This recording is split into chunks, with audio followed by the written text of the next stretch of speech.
ವಾರ್ತೆಯ ಮುಖ್ಯಾಂಶಗಳು. ಮೃತಪಟ್ಟಿರುವ ಸ್ಥಿತಿಯಲ್ಲಿ ಚಿರತೆ ಶವ ಪತ್ತೆ. ನಮ್ಮ ಶಾಲೆ ನಮ್ಮ ಜವಾಬ್ದಾರಿ ಕಾರ್ಯಕ್ರಮದ ಉದ್ಘಾಟನೆ ನೆರವೇರಿಸಿದ ಶಾಸಕ ಭೀಮಣ್ಣ ನಾಯ್ಕ. ಯಲ್ಲಾಪುರ ಬ್ಲಾಕ್ ಕಾಂಗ್ರೆಸ್ ಅಧ್ಯಕ್ಷರಾಗಿ ವೆಂಕಟರಮಣ ಸುಬ್ರಾಯ ಭಟ್ ಆಯ್ಕೆ. ಕೋಸ್ಟ್ ಗಾರ್ಡ್ಗೆ ಬೀಚ್ ಜಾಗ, ಜನಶಕ್ತಿ ವೇದಿಕೆಯಿಂದ ಅಸಮಾಧಾನ. ಜಿಲ್ಲಾ ಉಸ್ತುವಾರಿ ಸಚಿವರಾದ ಮಂಕಾಳ್ ವೈದ್ಯ ಅವರ ಮುರುಡೇಶ್ವರ ಗೃಹ ಕಚೇರಿಯಲ್ಲಿ ನಡೆದ ಜನತಾ ದರ್ಶನ್ ಯಶಸ್ವಿಯಾಯಿತು. ಶ್ರೀ ಮಾರಿಕಾಂಬಾ ದೇವಸ್ಥಾನಕ್ಕೆ ಉಪರಾಷ್ಟ್ರಪತಿ ಭೇಟಿ. ದೇಶದಲ್ಲೇ ಮೊದಲ ಬಾರಿಗೆ ಉತ್ತರ ಕನ್ನಡ ಜಿಲ್ಲೆಯಲ್ಲಿ ಮತ್ಸ್ಯಂ ಸಂಜೀವಿನಿ ಯೋಜನೆಯ ಅನುಷ್ಠಾನಗೊಳಿಸಲಾಗುತ್ತಿದೆ. ಮಹಿಳೆಯರ ಸಿಂಧೂರ ಅಳಿಸಿದ ಉಗ್ರರನ್ನು ಸದೆಬಡಿದ ಆಪರೇಷನ್ ಸಿಂಧೂರ, ರೂಪಾಲಿ ನಾಯ್ಕ್. ಶಿರಸಿ ತಾಲೂಕಿನ ಪುಟ್ಟನಮನೆ ಗ್ರಾಮದ ಬೆಟ್ಟದಲ್ಲಿ ಚಿರತೆ ಶವ ಪತ್ತೆ. ಸತ್ತ ಚಿರತೆಯನ್ನು ಪಶುವೈದ್ಯಾಧಿಕಾರಿಗಳಿಂದ ಶವ ಪರೀಕ್ಷೆ ನಡೆಸಿ ನ್ಯಾಯಾಲಯದ ಅನುಮತಿ ಪಡೆದು ವಿಲೇವಾರಿ ಮಾಡಲಾಯಿತು. ಈ ಸಂದರ್ಭದಲ್ಲಿ ಶಿರಸಿ ವಿಭಾಗದ ಉಪ ಅರಣ್ಯ ಸಂರಕ್ಷಣಾಧಿಕಾರಿ ಡಾಕ್ಟರ್ ಅಚ್ಚಯ್ಯ, ಸಹಾಯಕ ಅರಣ್ಯ ಸಂರಕ್ಷಣಾಧಿಕಾರಿ ಪವಿತ್ರ ಯುಜೆ, ವಲಯ ಅರಣ್ಯಾಧಿಕಾರಿ ಗಿರೀಶ್ ಎಲ್ ನಾಯ್ಕ್ ಉಪಸ್ಥಿತರಿದ್ದರು. ಕೆನರಾ ಡಿಸಿಸಿ ಬ್ಯಾಂಕ್ ಲಿಮಿಟೆಡ್ ಪ್ರಧಾನ ಕಚೇರಿ ಶಿರಸಿ. ಉತ್ತರ ಕನ್ನಡ ಜಿಲ್ಲೆಯ ರೈತರಿಗೆ ನೀಡಬೇಕಾಗಿದ್ದ 2023-24ನೇ ಸಾಲಿನ ಹವಾಮಾನ ಆಧಾರಿತ ಬೆಳೆ ವಿಮಾ ಯೋಜನೆಯ ಪರಿಹಾರದ ರಕಮನ್ನು ಕ್ಷೇಮ ಜನರಲ್ ಇನ್ಶೂರೆನ್ಸ್ ಕಂಪನಿಯಿಂದ ದೊರಕಿಸಿಕೊಡುವ ನಿಟ್ಟಿನಲ್ಲಿ ರೈತರ ಪರವಾಗಿ ನಿಂತು ಪ್ರಮುಖ ಕಾಳಜಿ ವಹಿಸಿ ಬೆಳೆ ವಿಮಾ ಯೋಜನೆಯು ರೈತರಿಗೆ ತಲುಪಲು ಕಾರಣೀಕರ್ತರಾದ ಮಾನ್ಯ ಕೇಂದ್ರ ಕೃಷಿ ಸಚಿವರಾದ ಶ್ರೀ ಶಿವರಾಜ್ ಸಿಂಗ್ ಚೌಹಾಣ್ ಅವರಿಗೂ, ನಮ್ಮ ರಾಜ್ಯದ ತೋಟಗಾರಿಕೆ ಹಾಗೂ ಗಣಿ ಸಚಿವರಾದ ಶ್ರೀ ಎಸ್ ಮಲ್ಲಿಕಾರ್ಜುನ್ ಅವರಿಗೂ, ನಮ್ಮ ಜಿಲ್ಲೆಯ ಸಂಸದರಾದ ಶ್ರೀ ವಿಶ್ವೇಶ್ವರ ಹೆಗಡೆ ಕಾಗೇರಿಯವರಿಗೂ ಹಾಗೂ ಯಲ್ಲಾಪುರ ವಿಧಾನಸಭಾ ಕ್ಷೇತ್ರದ ಮಾನ್ಯ ಶಾಸಕರು ಮತ್ತು ನಮ್ಮ ಬ್ಯಾಂಕಿನ ಅಧ್ಯಕ್ಷರೂ ಆದ ಶ್ರೀ ಶಿವರಾಮ್ ಹೆಬ್ಬಾರ್ ಅವರಿಗೂ, ನಮ್ಮ ಜಿಲ್ಲೆಯ ಸಮಸ್ತ ರೈತ ಬಾಂಧವರ ಪರವಾಗಿ ಹಾಗೂ ಕೆನರಾ ಡಿಸಿಸಿ ಬ್ಯಾಂಕ್ ಲಿಮಿಟೆಡ್ ಪ್ರಧಾನ ಕಚೇರಿ ಶಿರಸಿ ಮತ್ತು ಆಡಳಿತ ಮಂಡಳಿಯ ಸದಸ್ಯರ ಪರವಾಗಿ ಹೃದಯಪೂರ್ವಕ ಅಭಿನಂದನೆಗಳು. ಮೇ 7ರಂದು ನಗರದ ಶಿರಸಿಯ ಶ್ರೀ ಮಾರಿಕಾಂಬಾ ಸರ್ಕಾರಿ ಪ್ರೌಢಶಾಲೆಯಲ್ಲಿ ನಡೆದ ನಮ್ಮ ಶಾಲೆ ನಮ್ಮ ಜವಾಬ್ದಾರಿ ಕಾರ್ಯಕ್ರಮದ ಉದ್ಘಾಟನಾ ಕಾರ್ಯಕ್ರಮವನ್ನು ಬುಧವಾರ ಶಾಸಕ ಭೀಮಣ್ಣ ನಾಯ್ಕ ನೆರವೇರಿಸಿದರು. ಈ ಕಾರ್ಯಕ್ರಮದ ಅಂಗವಾಗಿ ಶಾಲೆಯ ಅಭಿವೃದ್ಧಿಗೆ ಪೂರಕವಾದ ವಿವಿಧ ಯೋಜನೆಗಳನ್ನು ಅನಾವರಣಗೊಳಿಸಿದರು. ಅಲ್ಲದೆ ವಿದ್ಯಾರ್ಥಿಗಳಲ್ಲಿ ಜವಾಬ್ದಾರಿಯ ಪ್ರಜ್ಞೆಯನ್ನು ಮೂಡಿಸುವ ಕುರಿತು ಮಹತ್ವದ ಸಂದೇಶಗಳನ್ನು ನೀಡಿದರು. ಈ ಕಾರ್ಯಕ್ರಮವು ಶಾಲೆಯ ಸಮಗ್ರ ಪ್ರಗತಿಗೆ ಒಂದು ಹೊಸ ದಿಕ್ಕನ್ನು ನೀಡಲಿದೆ ಎಂದು ತಿಳಿಸಿದರು. ಈ ಸಂದರ್ಭದಲ್ಲಿ ನಗರ ಯೋಜನಾ ಪ್ರಾಧಿಕಾರದ ಅಧ್ಯಕ್ಷ ಜಗದೀಶ್ ಗೌಡ, ಡಿಡಿಪಿಐ ಬಸವರಾಜ್, ಬಿಇಒ ನಾಗರಾಜ್ ನಾಯ್ಕ್ ಮುಂತಾದವರು ಉಪಸ್ಥಿತರಿದ್ದರು. ಯಲ್ಲಾಪುರ ಬ್ಲಾಕ್ ಕಾಂಗ್ರೆಸ್ ಸಮಿತಿಯ ಅಧ್ಯಕ್ಷರನ್ನಾಗಿ ವೆಂಕಟರಮಣ ಸುಬ್ರಾಯ ಭಟ್ ಇವರನ್ನು ಆಯ್ಕೆ ಮಾಡಲಾಗಿದ್ದು, ಇವರು ತಕ್ಷಣದಿಂದಲೇ ತಾಲೂಕಾ ಮಟ್ಟದಲ್ಲಿ ಪಕ್ಷ ಬಲಪಡಿಸಲು ಕಾರ್ಯೋನ್ಮುಖರಾಗಬೇಕೆಂದು ಕೆಪಿಸಿಸಿ ಅಧ್ಯಕ್ಷರಾದ ಡಿಕೆ ಶಿವಕುಮಾರ್ ಆದೇಶ ಹೊರಡಿಸಿದ್ದಾರೆ. ಭಾರತೀಯ ಕೋಸ್ಟ್ ಗಾರ್ಡ್ಗೆ ಕಡಲ ತೀರದಲ್ಲಿ ಜಾಗ ನೀಡಿರುವುದನ್ನು ವಿರೋಧಿಸಿ ಜನಶಕ್ತಿ ವೇದಿಕೆಯ ಅಧ್ಯಕ್ಷ ಮಾಧವ ನಾಯ್ಕ ಅವರು ಜಿಲ್ಲಾಧಿಕಾರಿಯವರಿಗೆ ಮನವಿ ಸಲ್ಲಿಸಿ ಜಾಗ ಹಿಂಪಡೆಯಲು ಒತ್ತಾಯಿಸಿದ್ದಾರೆ. ದಶಕಗಳ ಹಿಂದೆ ಅಂದಿನ ಜಿಲ್ಲಾಧಿಕಾರಿ ಸಾರ್ವಜನಿಕರ ಗಮನಕ್ಕೆ ತರದೆ ಏಕಾಏಕಿಯಾಗಿ ಕಾರವಾರ ಕಡಲ ತೀರದ ದಿವೇಕರ್ ಕಾಲೇಜು ಪಕ್ಕದ ಸುಮಾರು 14 ಎಕರೆ 36 ಗುಂಟೆ ಜಮೀನನ್ನು ಕೋಸ್ಟ್ ಗಾರ್ಡ್ಗೆ ನೀಡಿದ್ದರು. ಅಂದು ನಿರ್ಬಂಧಿತ ಪ್ರದೇಶ ಎಂದು ಅವರು ಫಲಕ ಹಾಕಿದಾಗಲೇ ಸಾರ್ವಜನಿಕರ ಗಮನಕ್ಕೆ ಬಂದಿತ್ತು.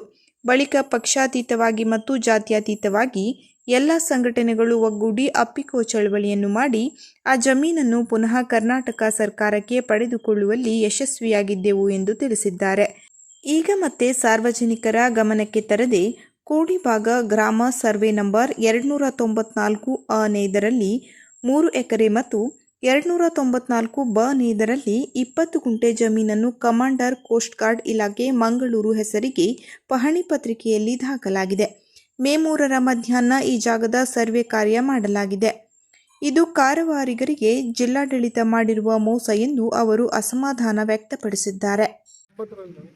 ಗೋವಿಂದರಾಜು ಎಂಬ ಡಿಸಿ ಅವರು ಇದ್ದಾಗ ಅವ್ರೇನು ಮಾಡಿದ್ರು, ಏಕಾಏಕಿಯಾಗಿ ನಮ್ಮ ಈ ಕಾರವಾರ ಕೋಡಿಭಾಗ ಸರ್ವೆ ನಂಬರ್ 294 294 ಹೀಗೆ ಸುಮಾರು ಒಂದು 14 ಎಕರೆ 36 ಗುಂಟೆ ಜಮೀನನ್ನ ಕೋಸ್ಟ್ ಗಾರ್ಡ್ಗೆ ಏಕಾಏಕಿಯಾಗಿ ಕೊಟ್ಬಿಟ್ಟಿದ್ವಿ. ಯಾರ್ದು ಗಮನದಲ್ಲಿ ಇಲ್ಲದೆ ಅದು ಪಹಣಿ ಅಲ್ಲಿ ಬಂದ ಮೇಲೆ ಆಮೇಲೆ ಅವರು ಪ್ರೊಹಿಬಿಟೆಡ್ ಏರಿಯಾ ಅಂತೇಳಿ, ನಿರ್ಬಂಧಿತ ಪ್ರದೇಶ ಅಂತೇಳಿ ಬೋರ್ಡ್ ಹಾಕಿದ್ರು. ಸಾರ್ವಜನಿಕರಿಗೆ ಅಲ್ಲಿ ಅವಕಾಶ ಇಲ್ಲ ಅಂತೇಳಿ ಬೋರ್ಡ್ ಹಾಕಿದ ಮೇಲೆ ನಾವೆಲ್ಲ ಎಚ್ಚೆತ್ಕೊಂಡು ಆಮೇಲೆ ಪ್ರತಿಭಟನೆಗಳನ್ನ ಮಾಡಿ ಜಾತ್ಯತೀತವಾಗಿ ಪಕ್ಷಾತೀತವಾಗಿ ಎಲ್ಲ ಕಾರವಾರಿಗರು ಸೇರಿ ನಾವು ಬೀಚ್ ಉಳಿಸ್ಕೊಳ್ಬೇಕು ಅನ್ನೋ ಉದ್ದೇಶದಿಂದ ಅಪ್ಪಿಕೋ ಚಳವಳಿಯನ್ನ ಮಾಡಿ ನಾವೆಲ್ಲರೂ ಸೇರಿ ಈ ಕಾರವಾರ ಬೀಚನ್ನು ಉಳಿಸ್ಕೊಳ್ಳುವ ಒಂದು ಹಂತದಲ್ಲಿ ಯಶಸ್ವಿಯಾಗಿದ್ವಿ.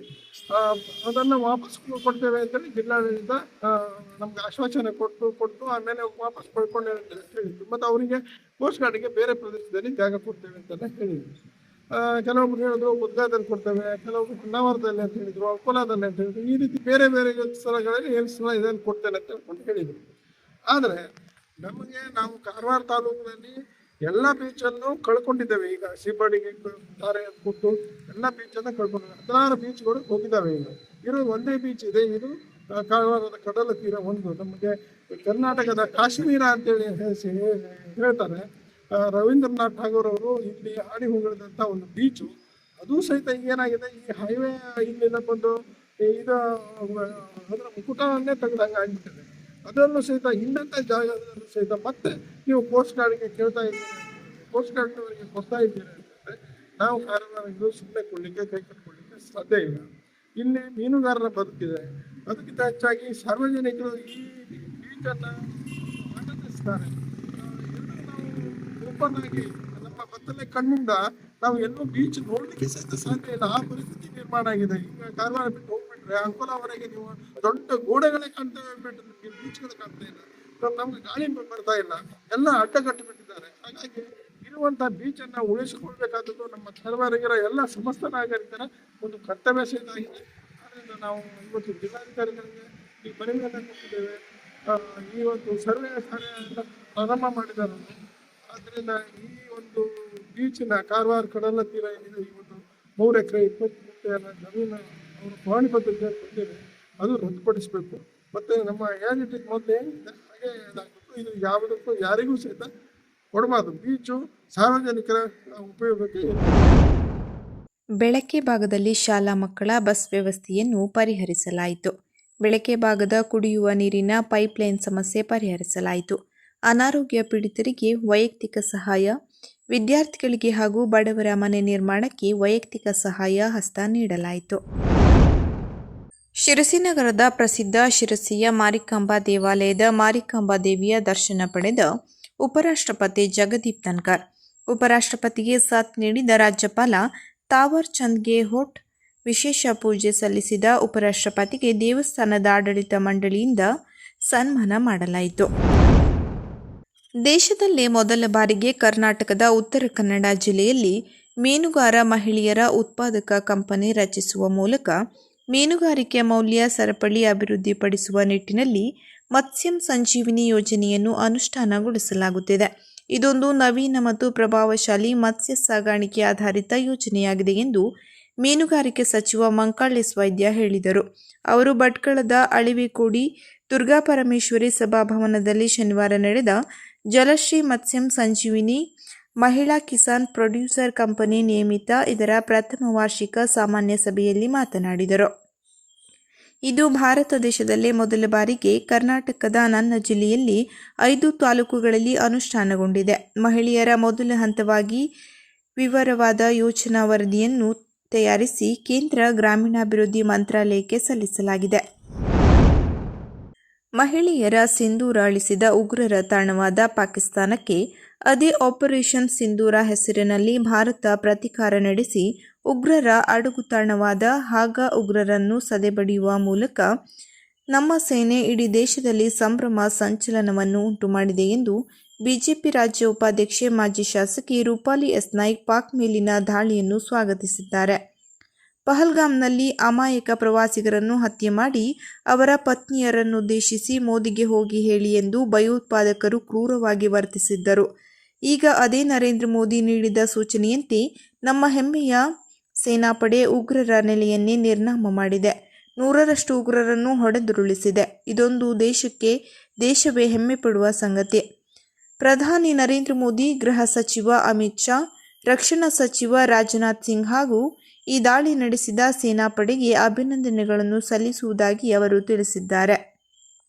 ಭಾರತದ ಎದುರು ನೇರವಾಗಿ ಹೋರಾಡಲಾರದೆ ಉಗ್ರರನ್ನು ಮುಂದಿಟ್ಟುಕೊಂಡ ರಣಹೇಡಿ ಪಾಕಿಸ್ತಾನ ಭಾರತದ ಮೇಲೆ, ಭಾರತೀಯರ ಮೇಲೆ ದಾಳಿ ನಡೆಸುತ್ತಿದ್ದು, ಇದರಿಂದ ಪಾಕಿಸ್ತಾನದ ಮೇಲೆ ದಾಳಿ ನಡೆಸಿ ಉಗ್ರರನ್ನು ಮಟ್ಟ ಹಾಕಬೇಕೆಂದು ಇಡೀ ದೇಶದ ಜನತೆ ಬಯಸಿದ್ದರು. ಇದೀಗ ಈಡೇರಿದೆ. ಮಹಿಳೆಯರ ಸಿಂಧೂರ ಪಾಕ್ನಲ್ಲಿ ಉಗ್ರರ ರಕ್ತದೊಕ್ಕುಳಿ ಹರಿಸಿದೆ ಎಂದು ರೂಪಾಲಿ ಎಸ್ ನಾಯ್ಕ್ ತಿಳಿಸಿದ್ದಾರೆ.